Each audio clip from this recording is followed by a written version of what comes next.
My younger sister, Vivi, recently graduated from high school. However, this hasn't been a straightforward journey for her by any means. In fact, she has failed high school twice before, and this was her third attempt. You see, Vivi has always struggled academically. From a young age, school was never her strong suit, and she found it extremely difficult to keep up with her peers. It wasn't just about bad grades. She also had a hard time staying focused and motivated, which really affected her performance. At first, she would make up excuses saying she was dyslexic. However, after multiple tests, it was ruled out. After that, when she didn't have that as an excuse anymore, she started to act out and get into trouble. There were countless times when she was caught smoking weed with older students at her high school. She would often skip classes to go off to parties, which would then make the teachers call up my parents and complain to them. My parents were constantly at their wits' end. They tried talking to her, but that did not work. Then they tried grounding her. However, Vivi would always find a way to sneak out, often in the middle of the night, to continue meeting up with her friends as usual, or even sometimes with random boyfriends she'd meet online. During this time, my parents, instead of holding Vivi accountable for her actions, would often turn their frustration towards me. They would blame me for not being a good older sister and say it was my job to guide her and show her how to be a better person. It wasn't like I didn't care about her. I did. I wanted to be a good sister, but the truth was Vivi never really listened to me. Anytime I tried to talk her out of doing something reckless, she'd get upset and defensive. After a while, I stopped trying to intervene. I hated the constant fighting, and I hated feeling like it was somehow my responsibility to change her behavior when nothing I did seemed to help. But I just let things go. It was easier to keep the peace that way, even though I knew deep down it wasn't helping Vivi make better decisions. One early morning, chaos broke out in our house. My mother, as was her routine, woke up and went to check on both me and Vivi, but when she entered Vivi's room, she found it empty.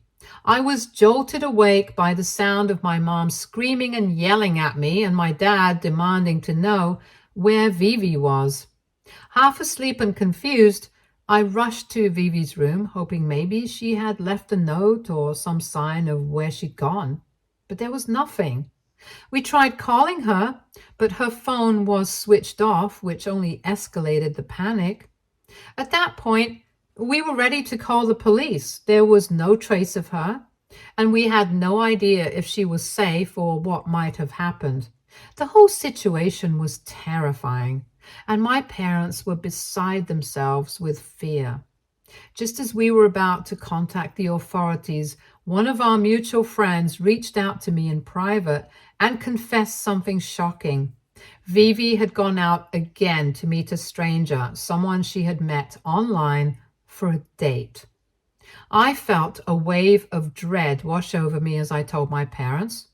That friend thankfully knew the guy's address as Vivi had shared it with her.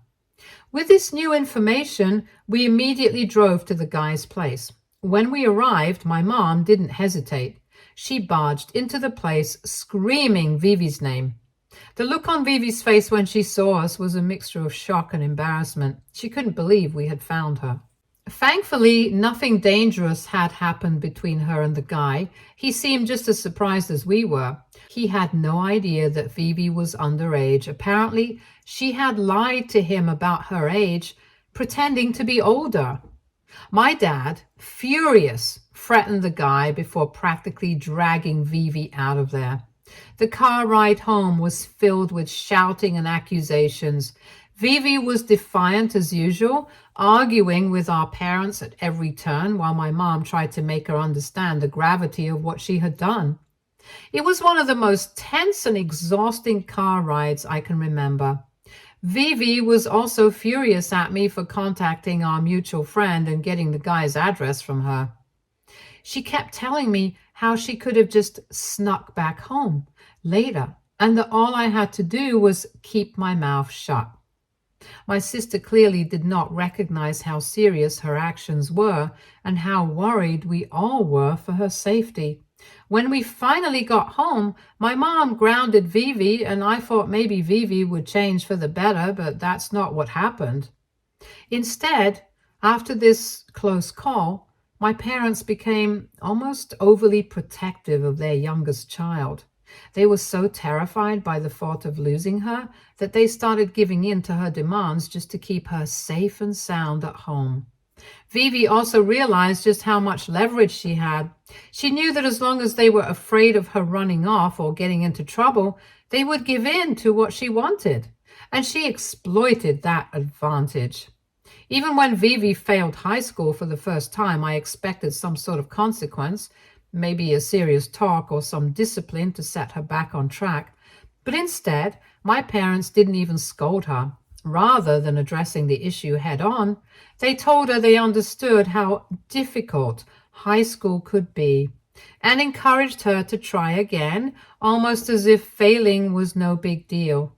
They believed they were supporting her by being understanding and patient, but to me, it felt like they were turning a blind eye to the reality of the situation. While they thought they were doing right by her, their leniency was only reinforcing her belief that she didn't have to take responsibility for her actions. Every time she messed up, they would excuse it. It was like they were rewarding her bad behavior instead of teaching her any kind of accountability. When she repeated high school for the second time, things didn't get any better. Vivi was caught cheating on one of her exams, and as a result, she was suspended from school. This was a serious offense, and I thought surely this would be at least the moment when my parents would finally step in and discipline her. But even then, they sympathized with her as if the pressure of school was too much for her to handle, and the cheating was just a result of that. However, this is when Vivi hit a low point and made the decision to drop out of high school entirely. She felt frustrated and defeated to see how her friends had a future while she was still stuck in high school. Hence, she started working at a bar to make some money and get by. Our parents tried to convince her multiple times and even urged me to talk to her. I spent a lot of time encouraging her to give school another shot. I knew it wouldn't be easy, but I also knew she couldn't live her entire life working at a bar. My parents had clearly spoiled her enough, and I needed to push her to be better. In the end, after a lot of back and forth, Vivi decided to go back and try one last time. My parents paid enough money to have Vivi enroll her into another high school despite her record, so she could continue with her education. This time, I kept a close eye on her, and I have to say that she did work hard to pass her exams, unlike all the previous times. I was incredibly proud of her, and in order to celebrate her achievement, I took her out to celebrate. Later, when I dropped her off at my parents' place, I decided to stay the night in my old room as I was completely exhausted. I didn't have the energy to drive back to my place near college, so crashing in my room made sense. The next morning, I woke up to the deliciously familiar smell of cinnamon wafting through the house. My mom's cinnamon rolls were legendary in our family, so I knew right away that she must have made them for us. Feeling excited, I jumped out of bed and hurried down to the kitchen. As I got closer, I could hear my parents talking to each other in low voices. When I walked into the kitchen, they both looked up at me, their faces slightly tense. Sensing the awkwardness, I asked them what was going on, but instead of answering, they quickly brushed it off. My mom, trying to act casual, shook her head and said everything was fine. Then she changed the subject, telling me that she really wanted me to stay for the whole day and join them for dinner later. I had been planning to go back to college that afternoon, but she insisted that one more day wouldn't hurt. I agreed, not thinking much about it. That very evening, during dinner, my dad told Vivi and me how proud they were of the both of us, and my mom nodded along. Then my parents turned to Vivi and asked her if she had started thinking about college yet. She immediately lit up and excitedly began talking about her plans. She told them how she had applied to several Ivy League schools as she wanted to join a prestigious college like mine. She was hopeful and optimistic, waiting to hear back from the schools she had applied to. It was heartwarming to see her so excited about the future, especially after the difficulties she had faced in high school. My parents listened attentively, nodding as she spoke, but then they turned to me. There was a moment of silence, and the way they looked at me felt a little different, like there was something serious they wanted to discuss with me. As soon as my dad spoke, I could hear some nervousness in his voice. He started by mentioning that since Vivi would soon be heading off to college, him and my mom had discussed things between them and come to a very difficult decision. He said that they could no longer afford to pay for my college fees moving forward. I just sat there looking stunned, not fully understanding what they were saying. My mom chimed in, trying to soften the blow, and explained how they had always wanted to remodel the house but couldn't do it earlier because they were so busy supporting me financially. Now, with Vivi about to start college, they would be dipping into their savings even further, which could lead to them not having enough retirement funds. She pointed out how it was only fair for me to start paying for my education on my own since I was an adult and they couldn't fund both of our education. My mind was racing. How was I supposed to afford my own college fees? I barely had enough savings to get me through a couple of months, even though I had a part-time job. The thought of taking out loans to cover the rest of my education made my stomach drop. I had just 2 more years left until graduation, and now I was being told I'd be on my own financially. I glanced over at Vivi, and she looked just as shocked and concerned as I was. Didn't seem fair.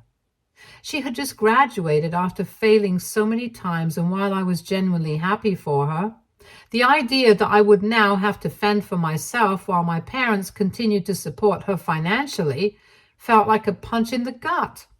I asked my parents if they planned to cover only 2 years of Vivi's college education as well, like they had with me, and if she would also be expected to pay her way after that. They avoided eye contact, and the silence that followed was enough to give me my answer.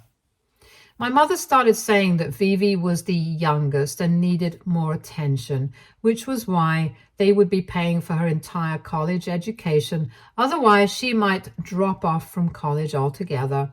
She and my dad couldn't see why I was so upset. To them, it made sense. Vivi needed their help, and I was old enough to take care of myself now. But to me, it felt like they were abandoning me halfway through something they had started. I tried to argue, to make them see how unfair this was. I wasn't asking them to completely fund my life. I just wanted them to follow through with the commitment they had made to me, just as they were going to do for Vivi. But they cut me off, my dad's tone growing more frustrated. He told me that if I couldn't afford the fees, then I could quit college and take a year off. He pointed out how taking a year off from college was not a big deal. Anyway, and that I could work double shifts to save up more money and then return to finish my degree later. The idea of taking a year off from college, of delaying my graduation, felt like a nightmare. And while I understood that finances were tight, it hurt to see how easily they were willing to make that sacrifice for Vivi, but not for me. Since that difficult dinner, I was at a complete loss about what to do next. Vivi was just as upset with our parents as I was, but I urged her not to argue with them further. I told her that if she pushed too hard, they might cut off her college funding as well, leaving her in the same position I was in, having to figure out how to pay for everything on her own. The last thing I wanted was for both of us to be stuck in this situation. A few days ago, Vivi surprisingly was the one who gave me the idea to reach out to our maternal grandparents for help. They're quite well off, and growing up, both Vivi and I had spent a lot of time with them. They lived in a different town, and though it had been a while since I visited, I decided to take the bus to see them in person. It felt like they were my last hope. When I arrived, my grandparents were pleasantly surprised to see me. They were thrilled that I had come down to visit, and their warm welcome made me feel a little more at ease, though the knot in my stomach didn't fully disappear. They had no idea why I was really there, and I felt guilty for not being able to just enjoy the visit without bringing up my financial troubles. After settling in, I finally mustered the courage to open up to them. I told them everything about the conversation with my parents, how they had decided to stop paying for my college, and how I now had no way of covering the costs. I tried to keep it together, but it was hard not to feel emotional. I could see the concern on their faces as I spoke, but they listened patiently without interrupting. Then, with my heart racing, I asked them if they could loan me some money to help cover my college expenses. I made sure to emphasize that it would be a loan, and I promised I would pay it all back as soon as I could. I was serious about it. I didn't want them to feel like I was just asking for a handout. I wanted them to know I was committed to repaying every penny. Still, asking for help from them felt like I was crossing a line, and I couldn't shake the guilt even as I sat there hoping they would say yes.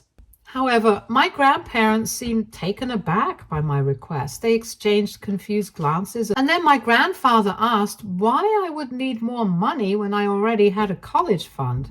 I stared back at them just as confused and asked, "What college fund?" This is when my grandfather explained something that completely floored me. He told me that both him and my grandmother had set up two separate college funds years ago, one for me and one for Vivi. After I turned 18, they gave both the funds to my parents, trusting them to manage it and use it solely for our education. This is apparently how my parents had been paying for my college fees until now. My grandparents were under the impression that me and Vivi were taken care of and said I simply needed to ask my parents for the money that had been set aside for me. I was speechless. I looked at my grandparents incredulously, trying to process what they were telling me. My parents had never once mentioned anything about a college fund, not to me, not to Vivi. For years, we had been under the impression that our parents were paying for our education out of their own savings. My mind was racing with questions. Why hadn't my parents told us about this? Where had the money gone? What were they using it for if not for our college expenses? I felt really angry and betrayed. All this time, they had let me believe I would have to take out loans or drop out of school while they had this fund that could easily cover everything. It didn't make any sense. Right there at my grandparents' house, I called my mother and put her on speakerphone so that my grandparents could hear everything. I didn't want there to be any misunderstandings, and I wanted to get to the bottom of this once and for all. When she answered, I asked her directly about the college fund that my grandparents had supposedly given her for me. There was a pause on the other end, and I could tell right away that she was caught off guard. Her hesitation only fueled my suspicion. She was scrambling to figure out how to handle the situation and asked me who had put such wrong ideas in my head.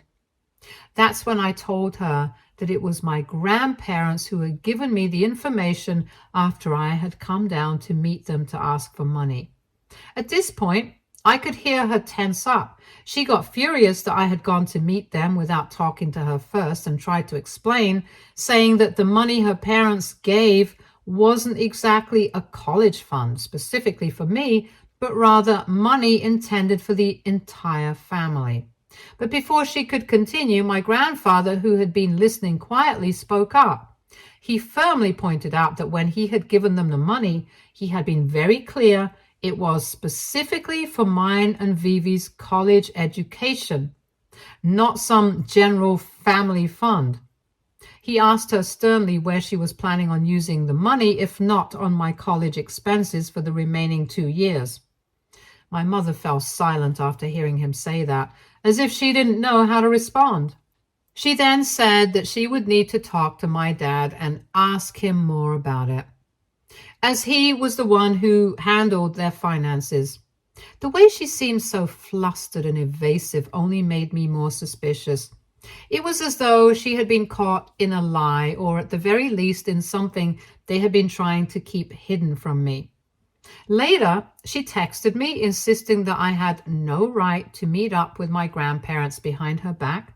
She accused me of being a jerk for allowing her parents to overhear our conversation without her knowledge.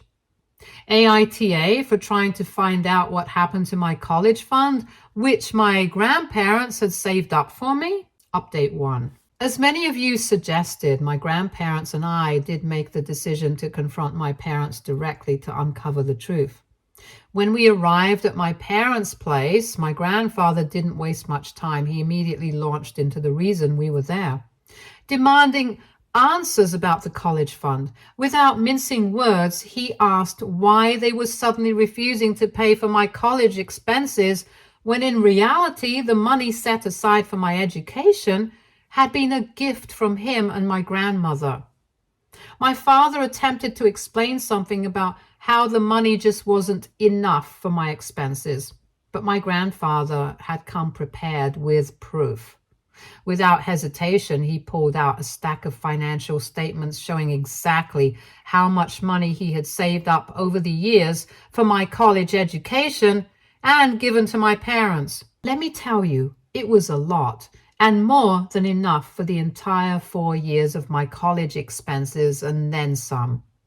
I couldn't hold back my frustration any longer. I confronted my parents directly, asking them why they had never once mentioned the existence of this college fund to me. I pointed out how stressed out I had been for the past couple of days trying to figure things out. How could they knowingly allow me to struggle like that without ever telling me the truth? That's when my mom finally broke down and confessed. She admitted with clear guilt in her voice that over the years, they had slowly started dipping into my college fund. First, they had used up a significant portion toward taking care of Vivi. It turned out that all those times Vivi had failed her high school and my parents had stepped in to pay for her private high school fees again and again, or hire expensive tutors to help her out, they had been using my college fund to do it. I had always assumed they were dipping into their own savings or making sacrifices, but in reality, it was my future they were draining to prop her up. My mom also confessed that they had used the money sometimes to even fund several vacations she and Dad had taken over the years. My parents admitted that Vivi's new phone, her new car, yes, the one she was currently driving around, had all been bought with my college fund. As a result of all this, along with the fees that they had paid for me already these past 2 years in college, my college fund, which my grandparents had so carefully saved over the years, was now completely exhausted. However, Vivi's college fund still remained completely untouched. I pointed out how it only seemed fair then if they paid my remaining semesters in college using her fund, since they had used my money on her as well over the years. At this point, my dad chimed in, trying to dissuade me. He told me how I was his more mature kid, the unproblematic child who always managed to figure things out on her own. He urged me not to touch Vivi's college fund, to pay for my college expenses, saying that if I did, her college funds would get exhausted too, and then she might have to struggle. He told me how Vivi had always needed more help than I did, and that as her big sister, I should not be asking for her money. It was as if he expected me to understand and even agree with their reasoning. The implication was clear. My parents clearly believed that my sacrifices were somehow justified because in their eyes, I was strong enough to handle the consequences of their actions, while Vivi, who had always been more dependent on them, couldn't. Hearing their words was like a punch to the gut. My grandparents were absolutely furious as the full extent of my parents' actions came to light. My grandmother outright stated that she would fully support me if I wanted to sue my parents for wrongfully misusing the college fund that had been intended for my future. There was no sympathy in her voice as she pointed out that what my parents had done wasn't just morally wrong, but it was legally questionable too. My parents, clearly panicking now, tried to argue and justify their behavior. They fumbled for excuses, saying that they had done what they thought was best for the family, but by now, their words held no weight. My grandfather had heard enough and cut them off. He reminded my parents in no uncertain terms that 2 years ago, he had generously gifted them the family house which they now lived in. He had done this so that my mom and dad could focus on raising a family without the burden of ever worrying about buying a home.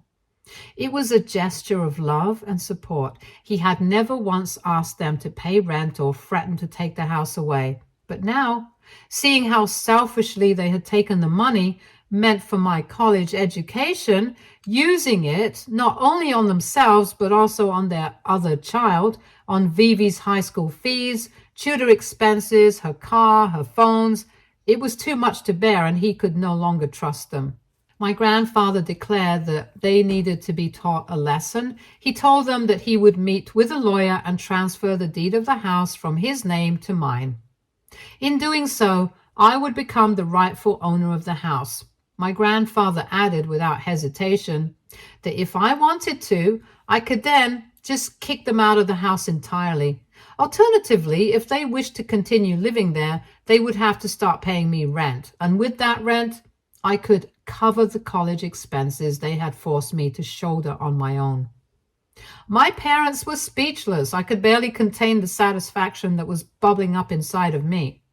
For the first time in this entire ordeal, my parents, who had secretly spent years making selfish decisions and prioritizing themselves and Vivi at my expense, were finally going to get a taste of their own medicine. Ever since then, my parents have been pleading with my grandfather to forgive them, and my dad has even offered to use his own savings and sell Vivi's car if necessary to cover my college expenses. However, my grandfather remains firm in his decision. Update 2. Sorry for no updates for the last 2 weeks. For everyone wondering where my sister was during the intense confrontation between my grandparents and parents, I did not mention this in my previous update, but my darling sister was off celebrating with her friends at a lake house. Apparently, she was footing the bill for this getaway, which was a gift from my parents for having finally managed to pass high school. When I confronted my parents about it, their response was almost laughable. They told me how Vivi needed to relax after all the stress of high school. Can you imagine the audacity? Here I was, practically begging and fighting tooth and nail just to get them to cover my college expenses, the ones that should have already been covered by my college fund, while they had no issue at all for the youngest to go on a luxurious celebration. The double standards are infuriating, to say the least. Update 3. I come here bearing happy news. True to his word, my grandfather followed through, and the house deed has officially been transferred to me. I am now the rightful owner of our family home. The sense of empowerment I feel is unlike anything I've experienced before. For so long, I have felt powerless in the face of my parents' decisions, but now the control is firmly in my own hands. Naturally, my parents are furious with me. They had expected to remain in the house without consequences, but those days were over. Despite their anger, I stood my ground and made it clear that they had two options. Either they could vacate the house within a month, or they could stay but prepared to pay me rent starting next month. There was no room for negotiation. It's almost ironic. After everything they've put me through, and now they are the ones facing a tough choice. Of course, my sister Vivi has found out about everything by now. Since a lot of you keep asking me in the comments, I want to be clear that she wasn't ever involved in what our parents did or even had any idea about our college funds, despite the fact that so much of the money had been spent on her education and luxuries, she wasn't the one making the decisions. In fact, she's been incredibly supportive of me throughout this ordeal. When she learned about the full extent of our parents' actions, she was just as furious as I was. She's angry at them for how they mishandled the college fund and betrayed not just me, but the trust our grandparents had placed in them. It's comforting to know that she's on my side. In the end, I'm just so grateful to my grandparents for everything. I don't know what I would have done without them here. I owe them so much more than words can express. Stay tuned for more stories from Argo Relationships.